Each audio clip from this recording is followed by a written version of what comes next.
গুয়াহাটির বড়াগাঁওয়ে শহীদ স্মারক খেলার মাঠে মুখ্যমন্ত্রীর মহিলা উদ্যমিতা অভিযানের চেক বিতরণ, সবল মহিলা সবল সমাজ স্লোগানে সরকারের এই বিশেষ অনুষ্ঠান। মুখ্যমন্ত্রী হিমন্ত বিশ্ব শর্মা আজ জালুকবাড়ির ৭,৪৭৪ জন মহিলাকে মহিলা উদ্যমিতার চেক বিতরণ করেন। সেলফ হেল্প গ্রুপের সদস্য সব মহিলাকেই ১০,০০০ টাকা করে চেক বিতরণ করা হয়। হেড চেক বিতরণ অনুষ্ঠানে মুখ্যমন্ত্রী হিমন্ত বিশ্ব শর্মা প্রায় ৭,৪৭৪ জন মহিলাকে চেক বিতরণ করেন। মুখ্যমন্ত্রী সেলফ হেল্প গ্রুপের সদস্য সমস্ত মহিলাকে ১০,০০০ টাকা করে চেক বিতরণ করা হয়।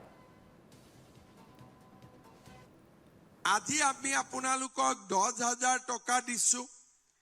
এই ১০,০০০ টকাৰ ভাল ব্যৱহাৰ কৰিলে অহা বছৰ আমি আপোনালোকক আকৌ ২৫,০০০ টকাও আমি আপোনালোকক দিয়াৰ বাবে সিদ্ধান্ত লৈছো। কিন্তু চৰ্ত এটাই যে এই ১০,০০০ টকাৰে আমি কিবা এটা কাম আৰম্ভ কৰিব লাগিব।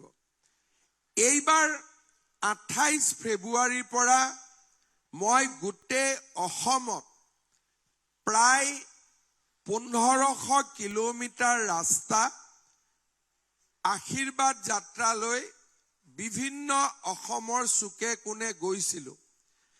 বিভিন্ন স্থানত মহিলাসকলে মোক গাড়ী ৰখাই মোক কৈছিলে যে এইখন দোকান আপুনি দিয়া টকা দি বনাইছো।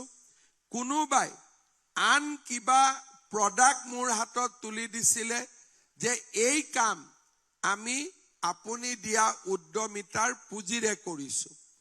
অৰ্থাৎ আমি এতিয়ালৈকে যি ২৯ লাখ মহিলাক এই ১০,০০০ টকাকৈ দিলো, প্ৰায়বিলাকে অপব্যৱহাৰ